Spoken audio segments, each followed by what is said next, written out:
First off, again, thank you for everybody for attending today. I know today's traffic for some may have been a little tougher than others, so I appreciate you battling the traffic and making it out here to Harbor Links. I think we have a great program in store today with James Hong and Kirk Guri. A lot of great information both on club fitting, how we can use that in our instructional programs to become better instructors, as well as developing junior golfers as they grow throughout their golf careers. I'd also like to take this moment just to thank Harbor Links for having us today and for setting this up for us. So we'll get started now. James is going to be our first speaker. So James Hong.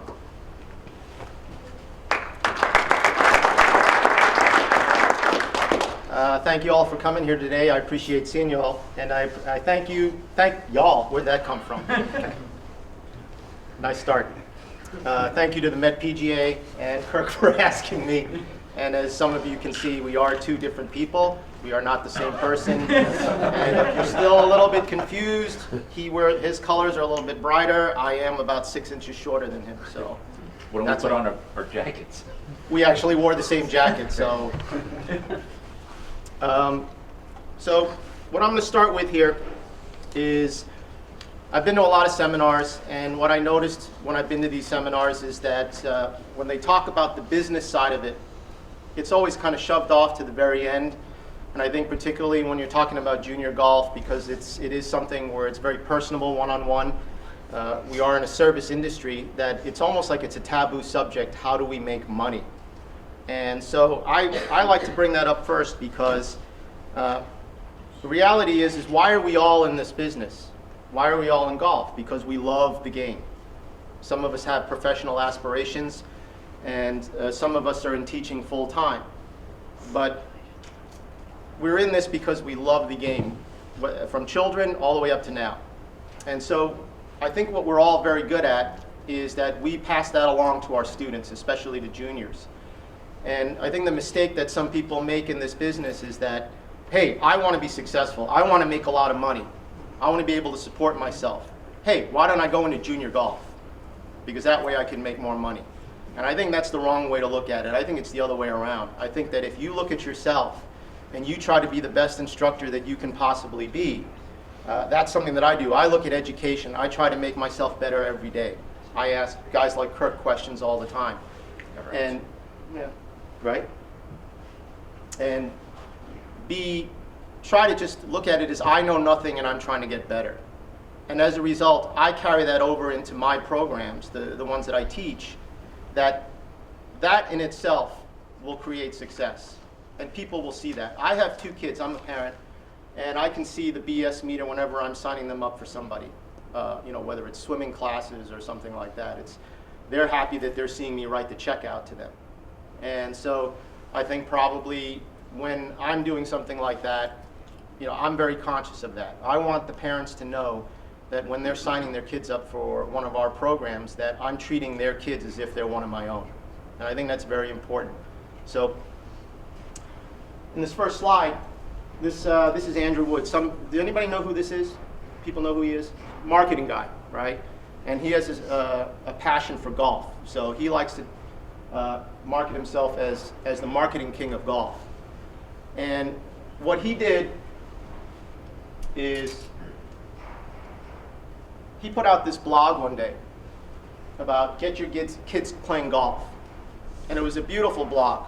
And he wrote about how when your children are playing golf, they learn life lessons, and he learned a lot of his life lessons from playing golf. And one of the things that he pointed out was some of his closest friends today are the kids that he played junior golf with. The interesting thing is that he also says that while Golf 2.0 is a very noble cause, he says it's not profitable to cater towards creating new golfers in women and juniors, which I thought was very interesting. For me personally, I disagree. I think it's the other way around. So that's why I'm here. Now, what I want to show you is this. This is a video that I'm going to run. and I'm just going to let it go. Has anybody here been in the certified coaching program with Henry Brunton, Rick Jensen? So you probably heard Dr. Jensen talking about this. And this is basically a dance recital. So he was talking about how he went to see his daughter's dance recital, and it's one of the end of the year things where all the parents come, and each of the classes perform for the parents. And at the end of the performance, all of the classes come out. And so he said that he started thinking of this as if it was junior golf or adult programs. And as each class started coming out, he started doing the numbers. So imagine these are your junior golfers. And you're charging them $99 a month for a program. So you've got different age groups. You have different levels of ability. And they're graduating from one level to the next, beginner to intermediate to advanced to elite, however you like to put it. Kind of like a martial arts school.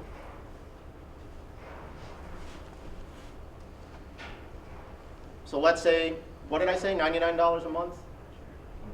Now obviously, if you're working at a private club, you might be only able to teach the kids of the members or maybe their relatives. So you can just make these smaller numbers, but you can start to see what I'm talking about. And again, I've stolen this from them. And so as this video goes on, this stage is all completely filled. So you have your 5 to 7-year-olds, your 8 to 10-year-olds. You have them on a beginner class. And then they can, as they learn, they can progress through skills competitions, through skills development into an intermediate level class, moving on up. And then if you're doing any kind of inter-club championships or inter-club tournaments, you're starting to develop a nice little junior program here.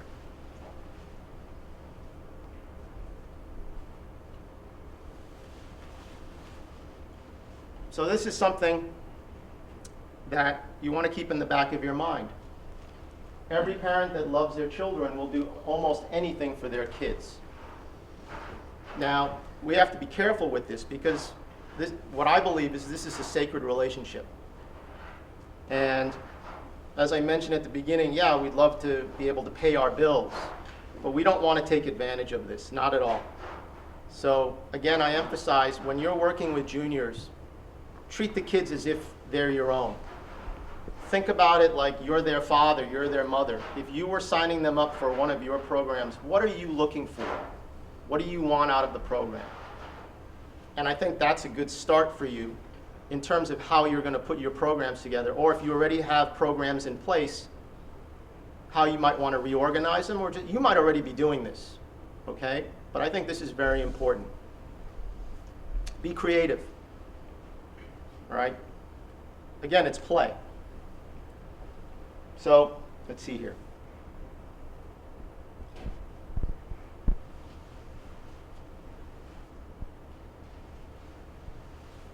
This is what we start to do. Now I just finished off level 1, business planning, work experience kit, all of the charts, all of the spreadsheets and everything like that. Thank you very much. Hey. So this is what we start to do. And this is what I would say, stop. Okay? These are the 2 things to consider. As a parent, what do I want in a program? And number 2, what does a child consider fun? And I think that is very important. Any questions so far? It's pretty basic, right? It's not that hard.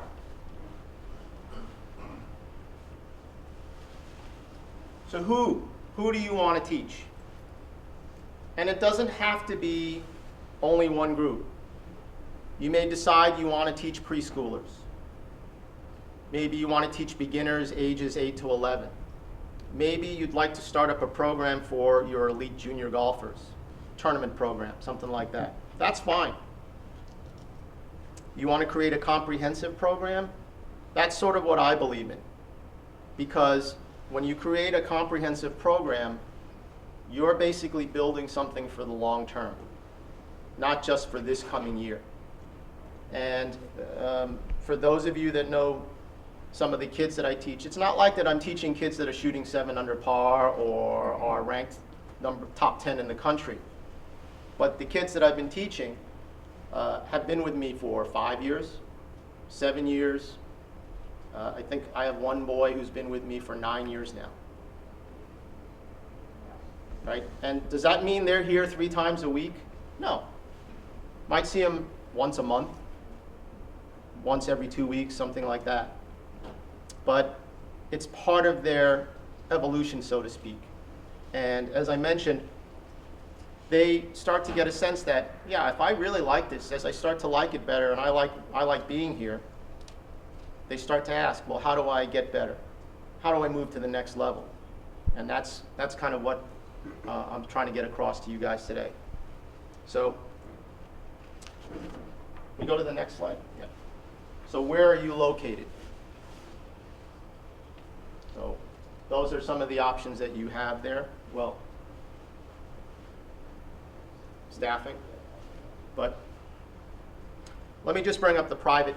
How many of you are at private clubs, by the way? Okay, and how many are at public facilities? Okay, a couple. So in terms of private clubs, I know there's a lot of restrictions sometimes, the membership. So things that you have to be aware of. How much access do you have to your practice facilities, your range? Are there limitations, restrictions on when you can use them, when you can use the golf course? Does your private club have a second 9-hole executive course that you could use? If you don't, do you have a good relationship with maybe one of the local courses? For instance, like here we have a 9-hole executive course. There's also Christopher Morley, for instance, nearby here. So if you're up in Westchester, Connecticut, maybe there's a course similar to that.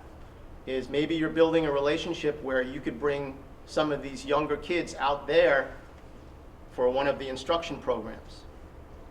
That might reduce some of the burden on your facility. Okay? If you're in a public facility, same thing. You might want to do the opposite. If you have a good relationship with some of the some of the private courses in the area, maybe there's something you can work out where for one day you can bring about 4 or 5 or something like that, kids out to that course. So it's very much like, hey, Mom, guess where I got to be today? I got to go to Deepdale. What? Right? That's pretty cool. So what happens is, again, it's a nice little gold star on your program. And they start to talk about it. So what are the parents doing? Hey, I hear little Timmy is going to that junior program. Does he like it? Oh, yeah. He really likes it a lot. Really? Timmy plays golf? I didn't know he played golf. Oh, he loves it. Loves going. Why? Well, last week they did this. Last month they did that. Ah, sounds like fun.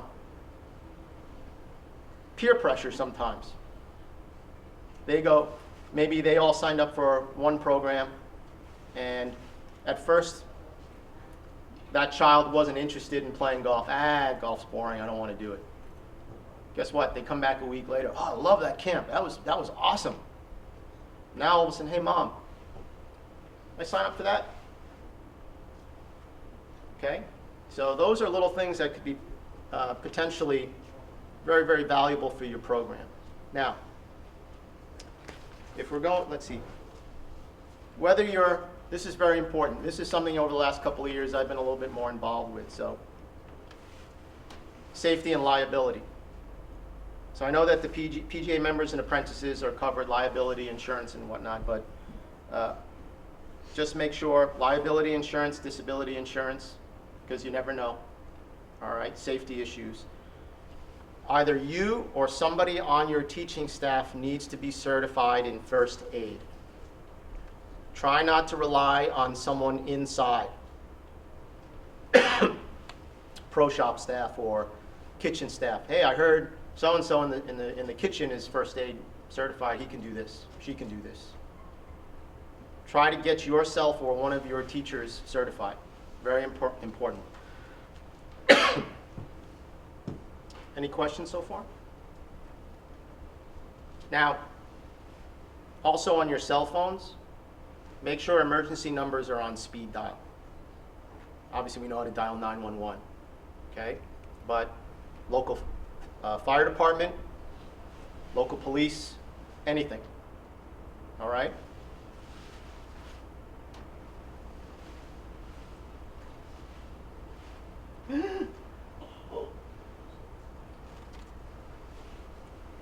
How many of us are U.S. Kids Golf certified?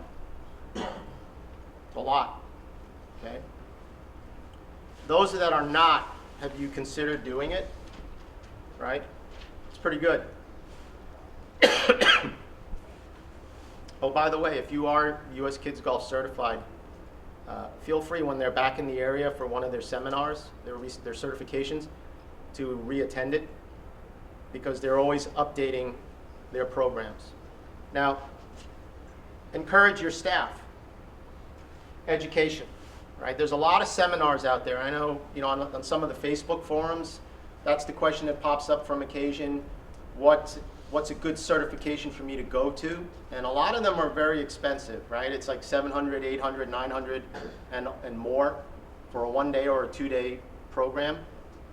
These are the 3 that I like the best. So U.S. Kids Golf, a lot of you have already done it. TPI Junior Coaching is probably as good as you can find. And when you combine the 3 of these, you're going to, by default, have this amazing program. Certified Golf Coach. This is the one I mentioned with Henry Brunton and Dr. Rick Jensen. And they're very good in terms of providing coaching programs, supervised practice programs. So you get a lot of wonderful ideas on how to put group programs together for juniors. And that's a little thing that you also want to do is if you're thinking about also doing adult programs, there's nothing wrong with doing the exact same thing.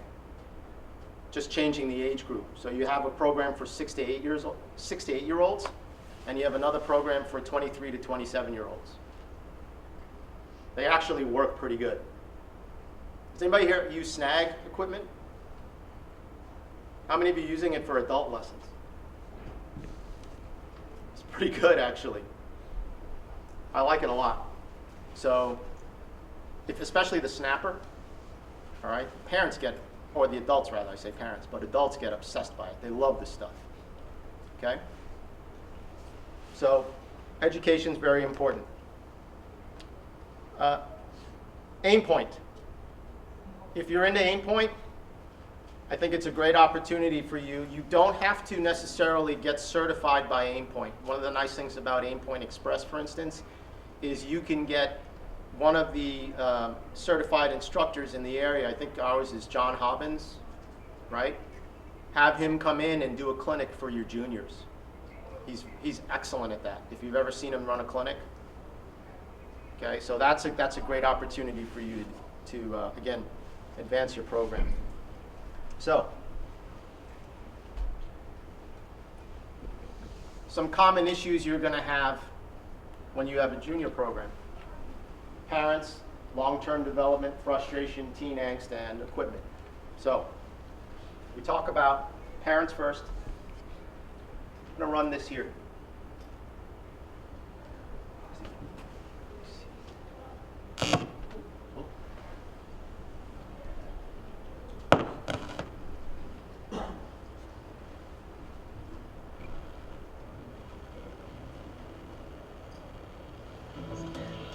Dad, never mind, this a little bit that way. Which way? That way. That right. Max is on the 6th hole, and it's very stressful out here. It's gonna break Golf that is way. a very mental game. I definitely worry about Max feeling too much pressure as he grows up, and that's why we empower him to make his own decisions on the course. Are you sure? You sure? You're over here. That's perfect. I thought you said it was breaking that way. No, I said that way. That's right. His was uphill, yours is going to break that way, I thought you said. Okay, I think it's going to break that way. Trust yourself.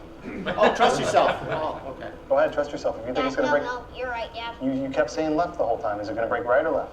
No, it's that way. Okay. Sorry, you're right.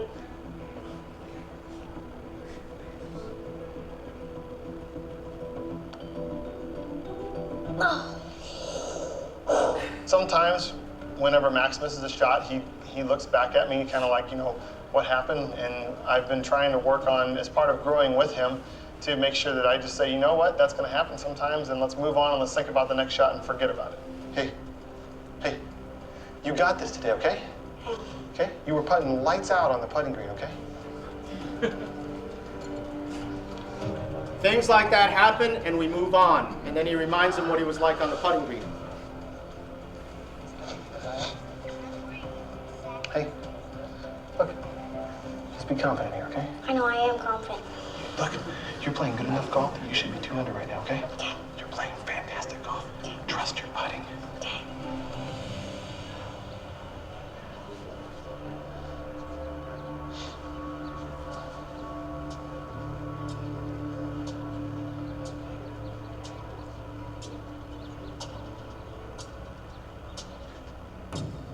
Nice birdie. Oh, I thought you had it. Get in. Come on, man.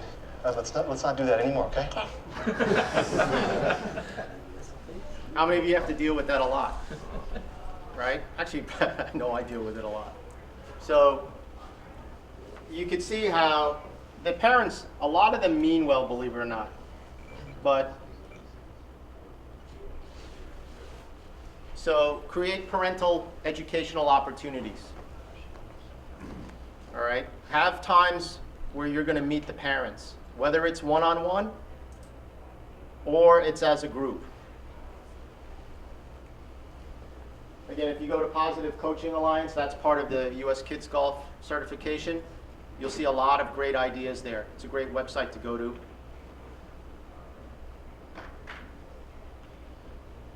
If you haven't already, check out Curious Coaches, Corey Lundberg, Matt Wilson. Great ideas on how to coach, actually not just juniors, but adults as well. This is a very interesting book to read, the Matheny Manifesto. So Mike Matheny is the manager of the St. Louis Cardinals. So one of the things that he made a comment about in his book is if he were to ever coach Little League Baseball, it would only be if the team were orphans. So he doesn't have to deal with the parents. And he talks about one time where he went to a baseball clinic.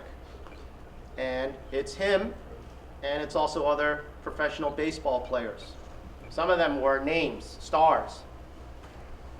And he said at the end of the clinic, got these parents telling him, you guys don't know what you're talking about. These guys are making $15 million a year and more, and are some of the best baseball players in the world, and you got parents telling them, you don't know what you're talking about.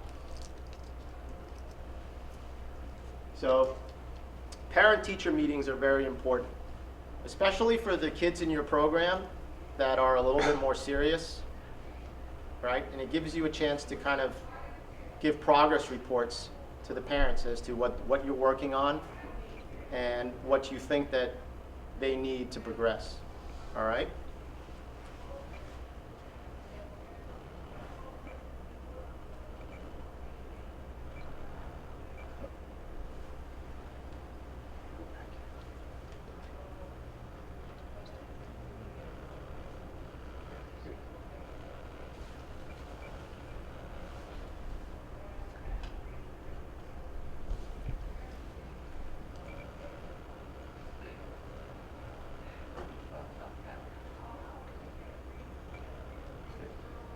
So long-term development.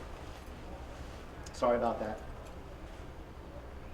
So some of the things that you could talk to the parents about, some of this they're doing already. Keeping track of how fast the kids are growing, right? And that goes into club fitting. If you use the U.S. Kids Golf fitting chart, that's going to help you with that. Training programs, you can see there's fitness programs that you can implement in your facility. Here's an example of the student. You can see here, that's him at 6 years old. That's him at 11, right? Could be. And by the way, he's almost 13 and he's still playing. When did he start? His first lesson with me was when he was 2.5 years old. And actually, he took 1 year off from golf. Basically said, You know what? I don't feel like playing anymore. All right, cool. Why don't you, that's awesome. What do you want to do? I want to do swimming. Oh, that's awesome. Great. Tell me how it goes. About a year and a half later, all of a sudden he just showed up one day. Yeah, I feel like getting back into golf. Good. That's my son, by the way.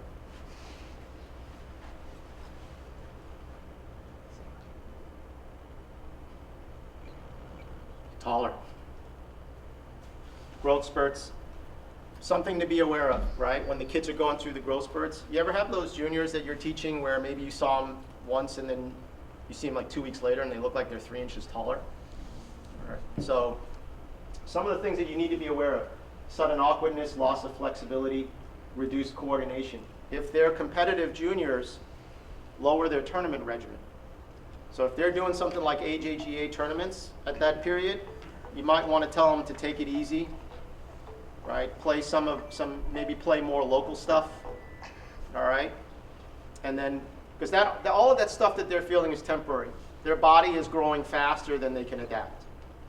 I have one girl, the mom's always telling me about how her daughter keeps falling down the steps while she grew 4 inches in 15 months. During their practices and their instruction, go back to the reason why they started enjoying the game. Because the practices, the lessons were fun. You made it fun for them, right? So maybe it isn't always about, hey, remember, we want to keep that flat left, blah, blah, blah, all that kind of stuff. It might just be, hey, remember we used to hit the 3rd branch off of that tree over there? All right, first guy that can do it, first girl that can do it, let's go inside, we're going to get a Coke. Something like that.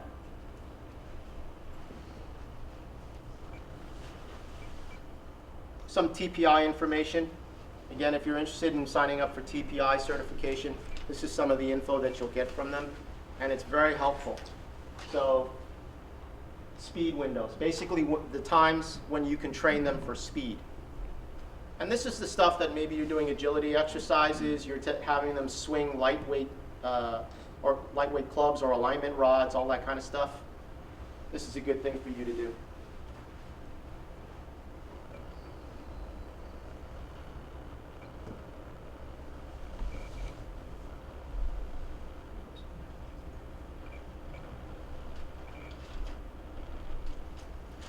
So here's an example of how, this is one of our programs. This is for beginners. And this is at Harbor Links. So what we do here is we start off with an exercise program.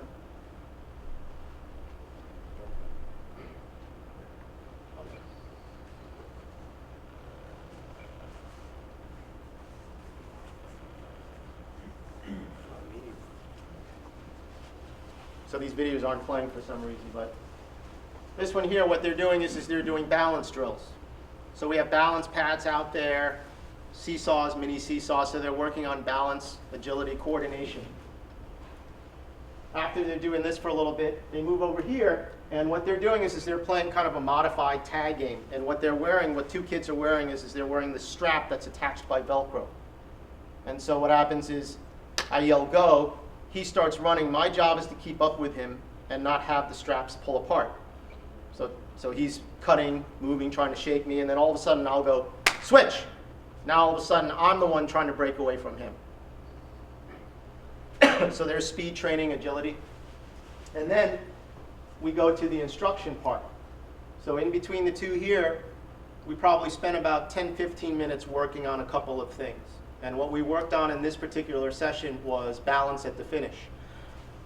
So what we did here was kind of combine all of the exercise routine that we did with the instruction. Excuse me. And all we were doing was saying, we call it the balance game. All right. I think everyone here, or most people, have seen it before. Where, all right, ready, hit the ball, boom. Hold your finish till the ball lands, etc. So we, at the end of the class, we'll play 2 games. One is the balance game, which is we're all lined up. The instructor goes, ready, set, go. Boom, hit the ball. Hold your finish. If you're able to hold your finish on the front foot, facing the target, you're in.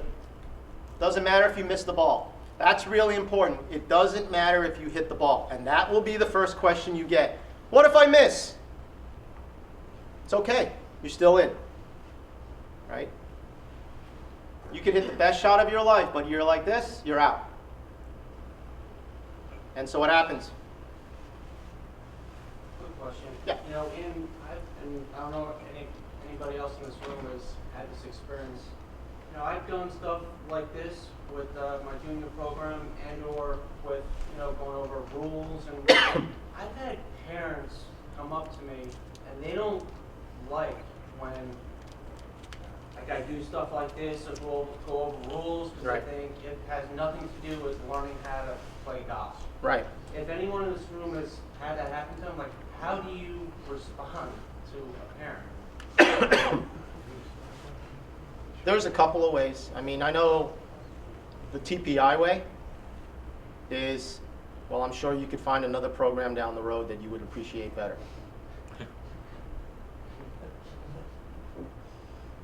The problem with that is that works if you're pretty established, right? If you're David Ledbetter Golf Academy, parent doesn't like you, it's like, well, I'm sure, you know, go down the road. So the way I look at it is this: I ask them first of all, do you play golf? Right? And well, what if they do? So do any of these kind of situations ever crop up? Don't you think it's important for them to know? Sometimes you get that. Sometimes you can't argue with them. It's like, no, I want them to learn how to hit the ball. I want them to learn how to putt or whatever. So in the scenarios where the kids are probably a little uncoordinated, is I might say like, hey, Bobby, can you come on over here? So, you know, Mr. Gurry, you saw we did the skipping. So Bobby, can you do a little skipping here for us? And show them that, you know, it's like this, right? So, you know, Mr. Gurry, do you think skipping is a pretty simple thing to do? Do you think it's something, you know, like it's very childlike? Yeah, okay. So, Every day. yeah, if do you think that your child can handle something that's a little bit more complicated like a golf swing if he can't even skip yet? Right? So what you're telling them is, I am teaching them golf. Is you, sir, know how hard it is to play, how hard it is to swing, and knowing how hard it is, that I'm trying to make it easier for him or her by showing them this stuff. So that'll help. And I think it's also important, you know, to pull the parents aside and just kind of educate them a little bit how, you know, activities like this will keep them really dynamic, where it will help them on their golf game, but it also help them with, you know, other sports that they might be interested in too. So. Yeah, and actually going along with what you just said, a lot of times what I will do is also bring it up to the kids as well as the parents, is that when they do the NFL combines, right, to figure out who's going to be the #1 draft choice, all of that kind of stuff, draft order, what do you think is one of the first things they test them on? Right? You think it's the second thing they test them on, right? They test them on stuff like skipping. And if you want, what you can do, because I know the videos are on YouTube, is you can actually look for the NFL Combine videos on YouTube and save them to your computer and show it to the parents. That might be part of your parent meeting. This is what we're doing. And it might be good for you to be proactive about it. Don't wait for the parent to complain to you, like you were saying. Is go up first and say, you know, parents, this is what we're doing and this is the reason why. We are doing this program because this improves motor skills, etc. So it's kind of linked to even adult coaching, where the old way was, and a lot of times you get it, my child's not hitting enough balls, not hitting enough golf balls, not hitting enough golf balls. But I think a lot of training has really changed in recent years when we realize that it's not how many golf balls you hit. You know, the whole, like Gary, I've hit 10 million, you know, golf balls or something like that. But it doesn't necessarily mean that it makes you a better golfer. I think, you know, someone like James, they really do now understand what different aspects that you need in order to develop your skill set. And it's not just beating balls like in the past. Sorry, James. Yeah, it's difficult. I know certain mindsets are hit 5 milk crates of balls a day. Hit balls until your hands bleed. And it was interesting. I had one junior girl who she basically took the other route. She goes, I'm only going to practice or hit balls when I have time, but when I do have time, I'm going to make it quality. So instead of hitting 300 balls at the range, I might hit only 30, small bucket, but let me make sure it counts. And she became a competitive junior, and as she played in these tournaments, she would go out there and she would shoot, let's say, 78. And some of the other girls would shoot 73, 74. So the first thing that her parents and her were kind of lamenting about is she's always coming in fifth. She's always coming in behind them. She's always coming in. And I said, they're the ones that are at the range 4 hours every day of the week, 6 to 7 days a week, 360 days a year. And they're hitting 15 large buckets, whatever. And they're going and they're playing 3 golf courses a week. You go once or twice a week and you're hitting 30 balls, and then you go and you play 5 holes at Douglaston Golf Course and then go home. And you're only 3 to 4 shots behind them?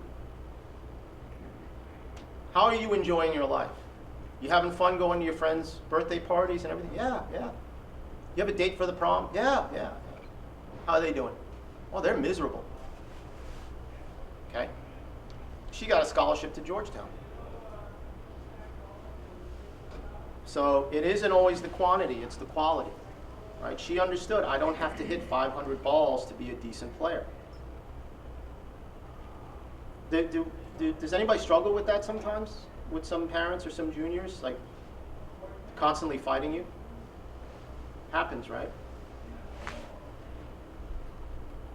So I think being proactive, like I said, that parent meeting is very important. If you go into them first and say, listen, this is what I have, some of that defensiveness or standoffishness might drop, because then you'll get it. You might be surprised. You might get that, oh, now I get it. Now I see what you mean. Okay. Some of them also might go, you just reminded me, because I've had this a lot. You just reminded me. I remember when I was playing baseball, I used to have a coach who used to tell me, right?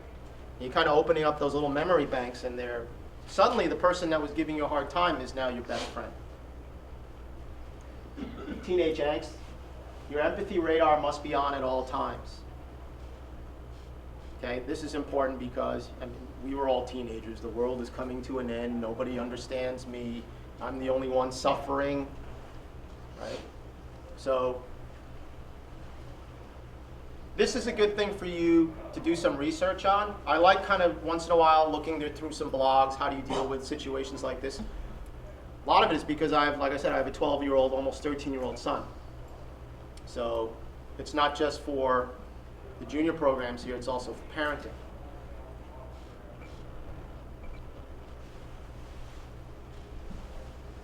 The thing I'd also mention to everyone, and I think I might have put this in here, is that when you're working with the kids, is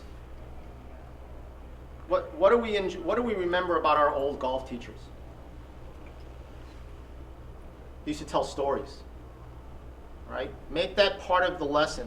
Make that part of the moral lessons. So one of the things that I always talk about with the kids that I teach is that some of you may know I used to compete in fencing nationally. So it's kind of like the equivalent of qualifying for the U.S. Amateur, all of those high-level tournaments. And I would tell stories about there's nothing cooler than going to a World Cup tournament and competing against somebody from, at that time, West Germany. And all you hear is USA, USA, USA. Why? Because on your uniform, on the back of your uniform, it would have your name, so mine would be Hong, and then on the top or bottom of it, it would say what country you're from, USA. So I'm sitting off in the corner and I'm competing in my fencing bouts, and people who are Americans are going, go USA, go USA. So I keep thinking, who are they chanting for? And then you realize it's for me. They're chanting for me, this little guy off in the corner. turn around, it's 3/4 of the US Olympic team. Because they happen to be there too, competing. Imagine what that's like, how that feels. And then all of a sudden, being able to compete so well that you actually qualify for the finals. And in the finals, it's like they take the top 20 or something like that in the World Cups. I'm one of only 2 Americans that qualify. Right? And then I go and I compete against some guy from Romania or whatever, get my butt kicked, whatever, and I go back like, who'd you go against? I went against the You went after Zibigazida? What was your score? I lost to him 14-9. You got 9 points off of Zibigazida? Yo, dude. Hey, you know that guy's like ranked 17th in the world. Those kind of stories, right? So tell those stories to your kids, because they're going to turn around, they're going to tell their parents. Also, when you're talking to your kids, how many times are you going like, okay, so what did we work on today? What did we work on today, kids? We worked on grip, worked on stance, we worked on balance. Okay. Then you drop them off, the parents are coming to pick them up. Did you have fun today? Yeah. Right? You just came back laughing, joking around. They come back, parents picking them up. Did you have fun today? Yeah, it was okay. What'd you do? Stuff. They're in the car. What happened? What are the parents? That's their only source of information. So what do you think they're saying? Not really learning anything, are they? So when you do your little wrap up with the kids, what did we work on today, guys? Girls, what did we work on? Worked on grip, stance, balance. Okay. Who won the challenge? Hey, congratulations. Don't forget, you get a Snickers bar. Boom. Get you one in the pro shop. Okay? When you drop them off with the parents, repeat it. All right, everyone. Whoa, whoa, whoa, whoa. Before you run into the SUVs, hold on, everyone. Hold on, everyone. What did we work on today? Make them say it in front of the parents. Because they will then, now the parents are like, oh, wow, you learned a lot.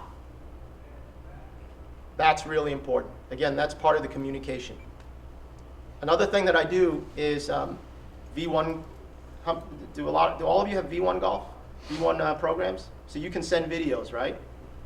I will videotape them, doing the games, the skills. And then I will put it together in the V1 and send it to all of the parents. Just wanted to give you an update on what we worked on this week.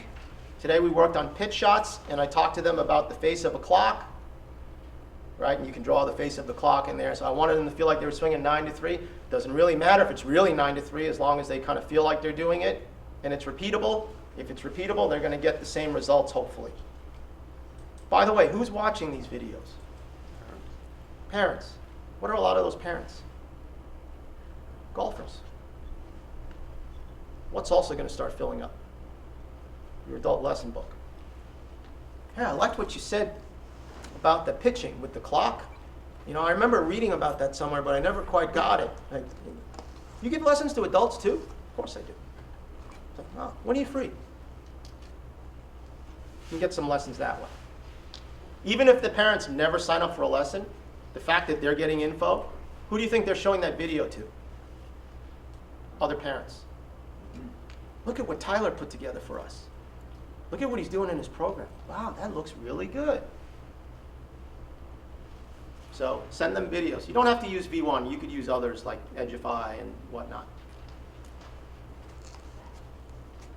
This is an example of the outline of, like I said, progressive developmental programs. This is what we have here. Futures Club is for 4 to 6-year-olds. Spring and fall programs, PAR, basically beginners. The groups are small, so everyone gets personal attention. Those things are doing so well that they're no longer 5 weeks. They're going to be up to 7 or 8 weeks. What are the ages for those? We break them up. So it could be 6 to 9-year-olds. It could also be 8 to 16-year-olds. But what we do is when we break them up in the groups of 5, we try to keep them roughly the same age group. So a bunch of 8 and 9-year-olds together here, 11 and 12-year-olds here. That's another thing in terms of communication. You may get a group of 5 kids, and they're all, 4 of the 5 are like 8 and 9-year-olds, and you get one kid who's 6 or maybe 12. Let the parent know right away. Don't have them find out the day they're dropping off the child. Wait a minute, these are the other kids? Right? They're going back, and forever how long your class is, an hour, hour and a half, they're just sitting there going, I wonder if he's doing all right. I wonder if she's doing all right. I wonder if she's okay with all those kids.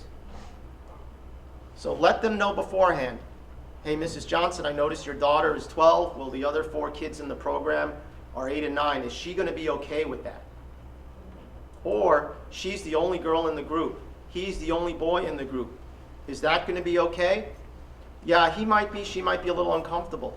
Okay, what I'm going to do is I'm going to keep an eye out for another group where there's at least one more boy, one more girl in similar ages.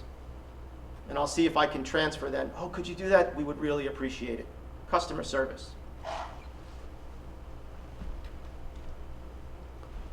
So again, continuing on, Birdie practice and coaching, that's basically kids who have been through the beginner programs and really like it. They want to be a little bit more serious.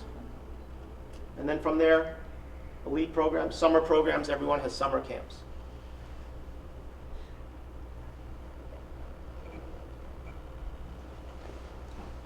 See who this video was.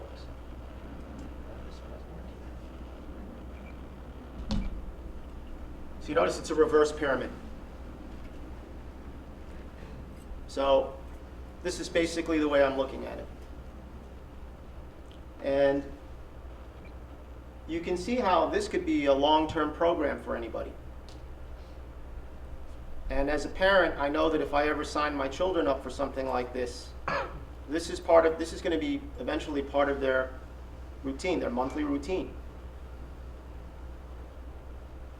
Because they know that you have their long-term welfare in mind. You're seeing the goals. It's kind of like taking a child and saying, yeah, we're working on this in first grade because we know that when they're in junior high, they're going to need to be able to do this.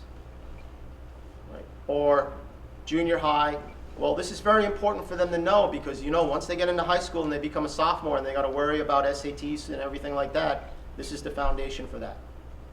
So you're actually implying, I already have your best interests in mind 3 years, 5 years down the road.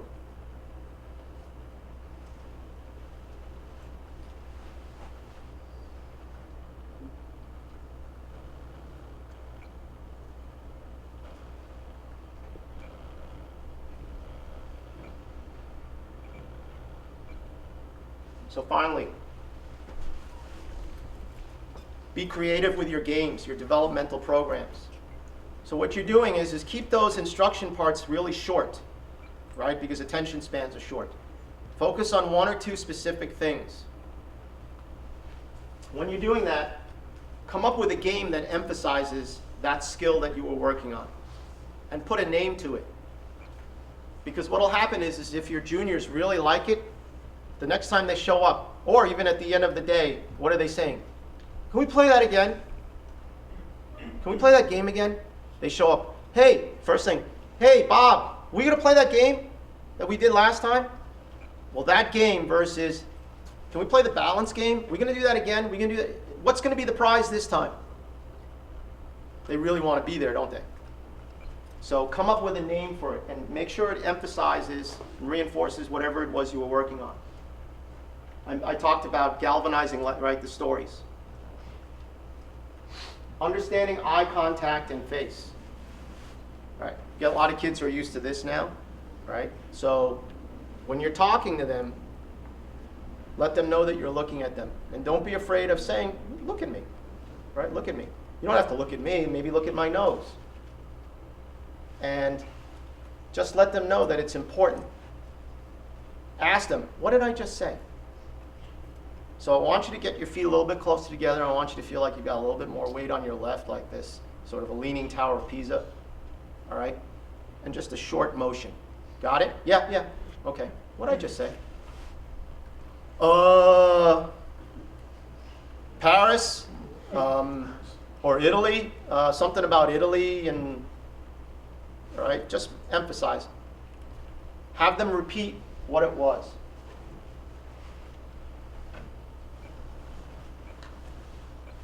Wish this one was working. What I did here was, this is probably about the third or fourth week of a program. And so what I did is I broke the kids up into groups. So let's say you're one group, you're one group, you're one group. And then I had them set up in a station.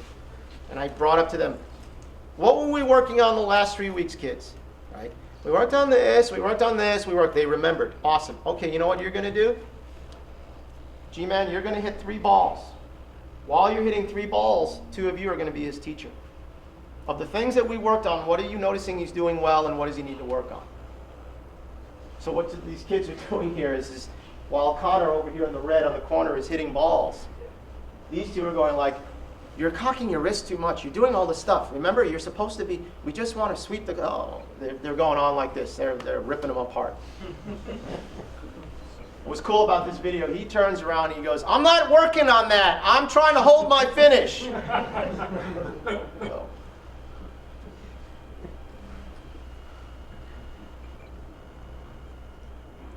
This was a good one where basically, oh, didn't show up. Hopped off. Yeah. This one.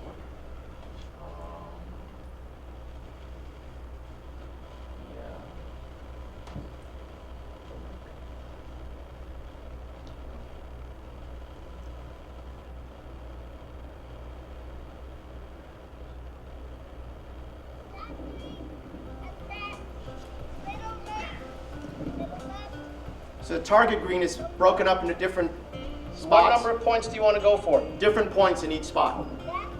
That 3? Okay, let's come back over here. Let's work on getting that 3. Come on over.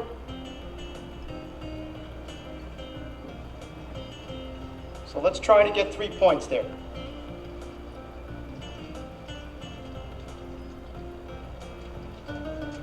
So you're working on aim. Good, you're turning the mat to help you aim. He thought of this, not me.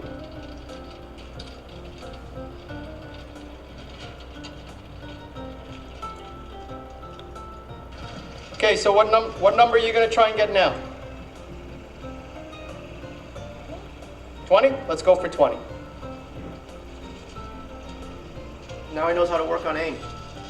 So 20 is all the way in the back part of the green.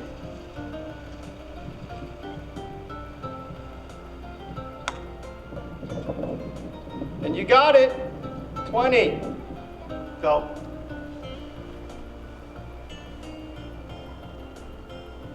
One of the things that's cool about that is a lot of these kids, they kind of figure out their own way.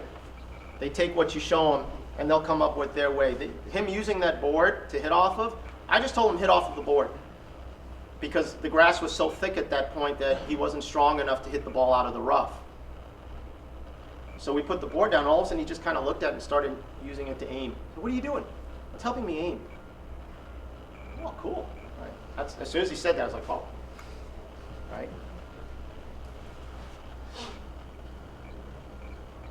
So this one here, we all do it, right? Our practice swings are perfect, then we go to the ball and it looks like something. You know, I always tell the kids, again, it's one of those things you tell kids, like, you know, your practice swing looks like Tiger Woods, and your real swing looks like Tigger Wu. Right? So here, what she was doing, I said, just take your practice swings. So she's taking practice swings. And then at some point, as soon as she took the backswing, I just dropped the ball. She actually didn't even know the ball was there. It's one of those things where she just took a practice swing, I dropped the ball, and she hit it, and she goes, what was that? I said, you didn't see me drop the yellow range ball? Oh, I didn't know. So it's basically the idea of swinging through the ball, not at the ball.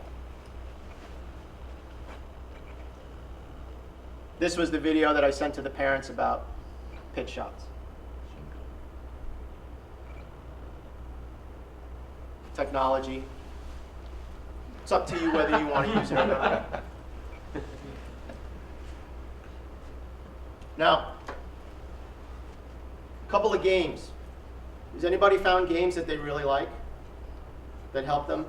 One of the interesting things that we found out here is we come up, you know, Forrest is in the back over there, we come up with some really good short game games, skills games. So what is it that we can't seem to get people to practice? Putting, chipping. for some strange reason, we seem to have tapped into that ability to get kids to do it. So this was a game that I learned from the Henry Brunton and Rick Jensen one. That's the one with the 5 T's. Did you see that one, Tyler? Right? Kids do that one. They don't want to get off the green for 2 hours. It's amazing. And basically what it is gambling actually, is if I'm playing with G-Man over here, so he has 5 T's, I have 5 T's. We both start at the hole, we take 2 steps back, and we put a tee there. We both have a ball. I putt the ball in. If I putt the ball in, I get to move back 1 more step and put the tee again. He has to match me. So if he puts the ball in, we both go back 1 step. If he misses, he has to give me a tee. And then he has to do it again. He has to keep doing it until he makes it. So basically, we just keep going back. So you can be back 15 steps, miss, miss, miss. I've just given him 3 tees. I might have 1 tee left. Boom. Now he's got to match that 15-footer. Now all of a sudden he may miss 9 in a row. Now I've got all my tees back. So the game can change very quickly like that. It gets very competitive. It's a great game. Do it on break. Oh, that's awesome. So that's a game you could do. This was something. Suppose you're giving a lesson on putting. What are a couple of things you like to work on in putting? Just throw a couple of things out. We're going to come up with a game right now, hopefully. Distance control. Distance control. Okay? So if you're working on distance control with someone, what are some of the things that you're bringing up? Speed of stroke. Speed of stroke? Length. Length. Okay, so hitting it. Let's say I'm a kid. Well, I'm big as a kid. So. Okay, a little short, whatever. And you're working on speed control. Right? So you do that with a group of 3, 4, 10 kids. After about 10 minutes, what starts to happen?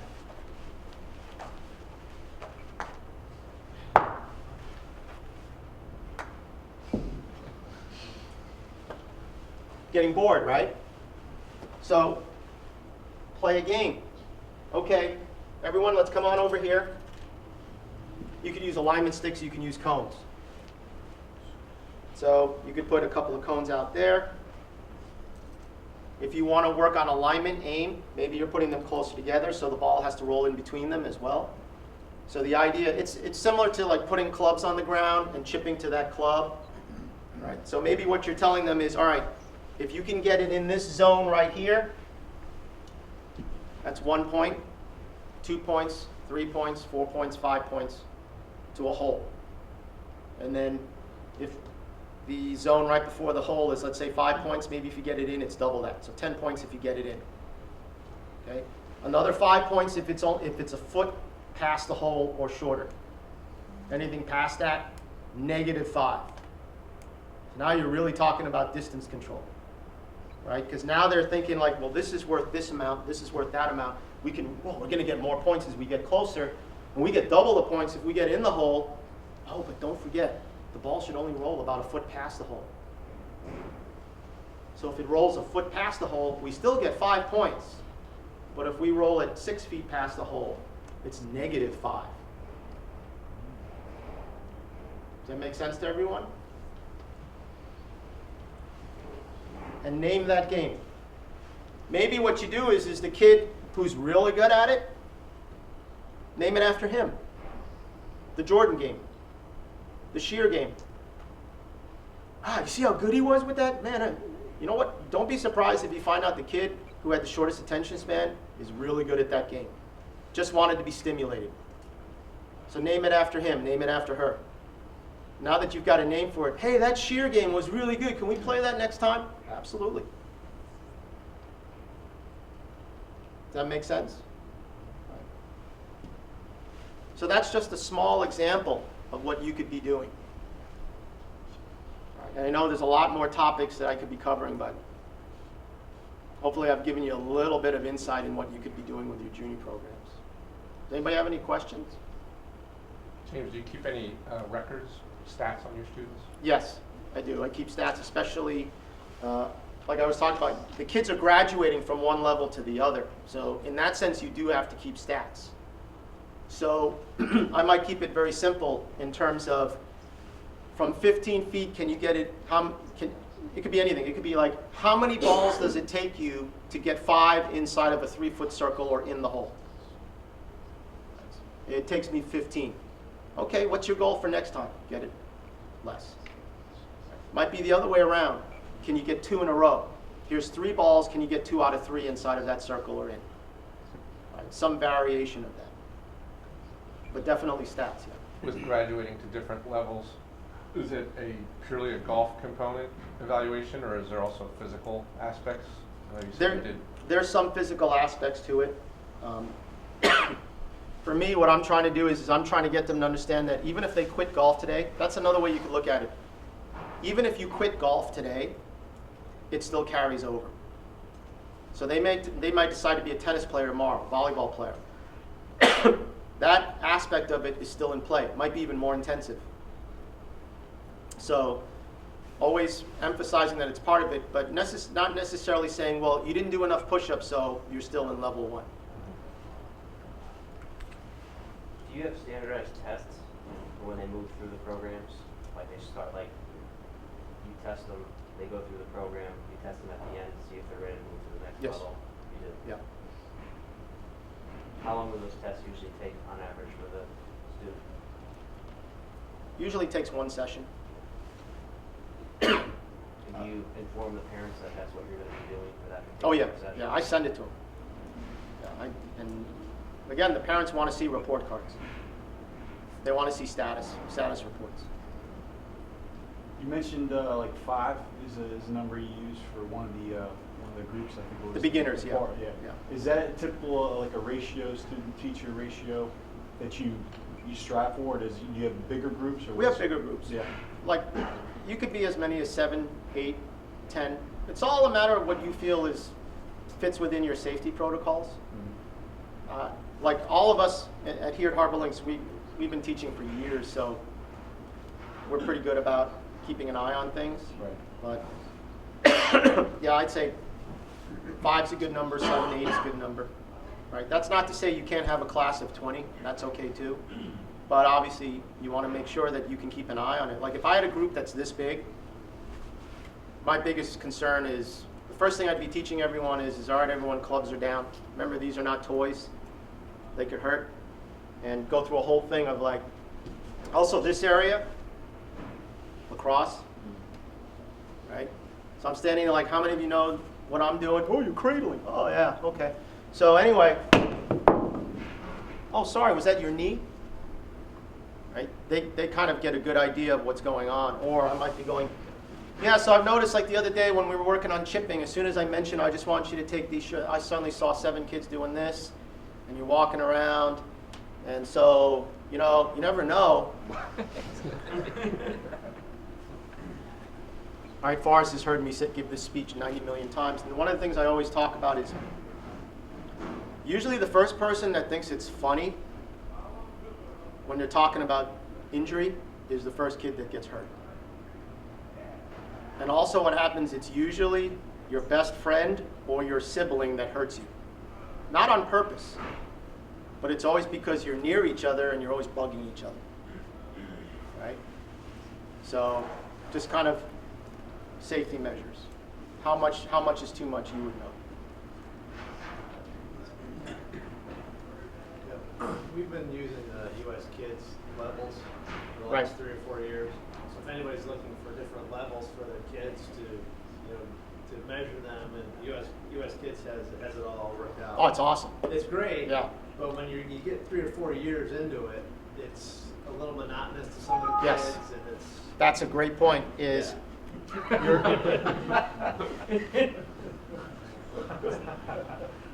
see this? It is not genuine. Guess who installed the software? Town of Northampton. Yeah, it gets monotonous, doesn't it? Yeah. Yeah, I know. I felt the same way. So part of it is just keeping things fresh. You might also notice that, boy, these kind of things here never seem to fit our program. Yeah. So maybe we don't need to keep track of these. It's pretty comprehensive.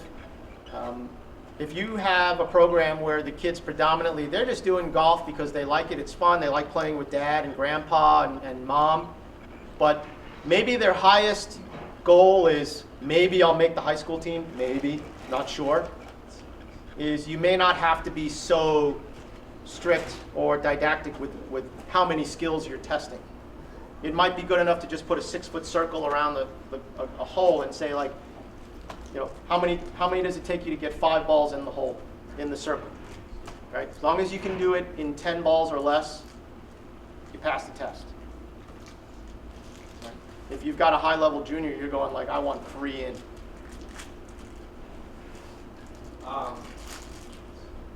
out of curiosity, how do you get your students, I mean, it seems like most of them are in a very organized coaching, teaching structure. How do you get them out on their own to play golf? Are they becoming friends with the guys they're going to these schools with? Are they doing this on their own? Are you trying to get them out here? How do you get them to kind of start playing more outside of just sitting on a putting green or sitting on a driving range? Basically, I tell them. Okay.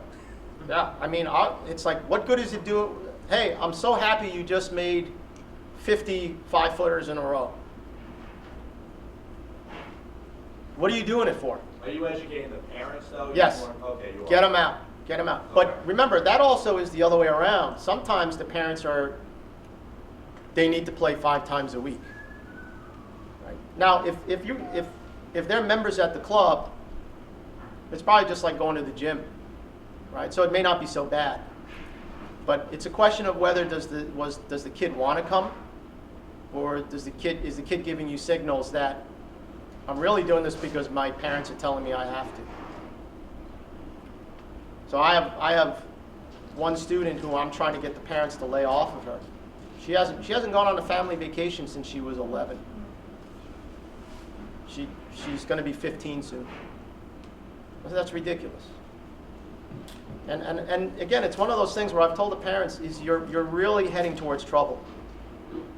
And I get okay.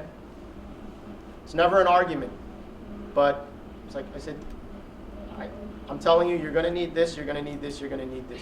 You better have a good chiropractor, orthopedic specialist in mind, because at some point, like even to the point of she hits balls right-handed, swing lefty, at least even it out a little bit. Doesn't even do that. So you could see her walking around, right? So, but yeah, I tell them, you got to get out and play. Right? And as Kirk would say, it's a little hypocritical. Didn't say anything. James, you got to play. You got to play more. Oh, that part. Yeah. But actually, see, that personal experience, he's telling me this, you got to play more. You got to play. Doesn't matter. Just go and play. Right? I'm turning around and saying he's absolutely right. It's exactly the same story. I need the same thing I should be telling so-and-so. Right? And I tell him, I say, hey, Kurt, he's telling me the same thing. Got to go out and play. So, yeah. Any other questions? So, thank you. No more? That's it. Oh, equipment. Little kids, sorry.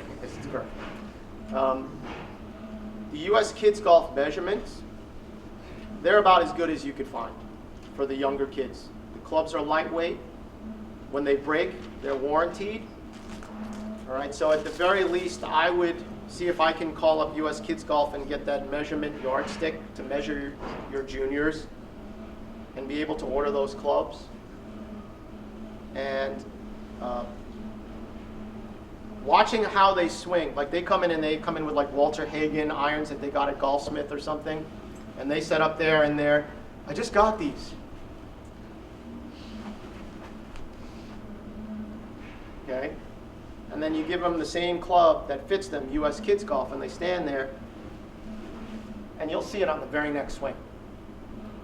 And when the parents are asking about it, what I do is I go and I grab a flag stick or some big heavy stick or like that orange whippy trainer, and I give it to them and I say, make a golf swing. So does that look familiar to you? It's what your child just did. How's the thing feel? Wow, it feels really heavy. That's what your kid is feeling. So oh, when I ask him, he says it's okay. Yeah. They always say it's okay. Until you give him the other club and like, oh, this is better. It's like when I used to own a Buick Century, 81 Buick Century. It's a car. It gets me where I want. I don't need a new car. Until I bought a new car. And then I'm like, oh man, this is a car. Ferrari. Right? I didn't have to roll my windows like this. Okay.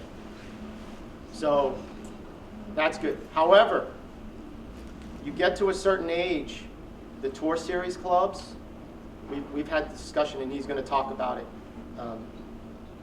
The taller kids, I don't necessarily think the Tour Series the clubs fit your kids that are about my height, right? So they're fitting into that 60, 63-inch Tour Series. I'm noticing that even if they get those clubs, they'll hit them okay. They'll be fine. Because what's the next set going to be? That's going to be their first adult set.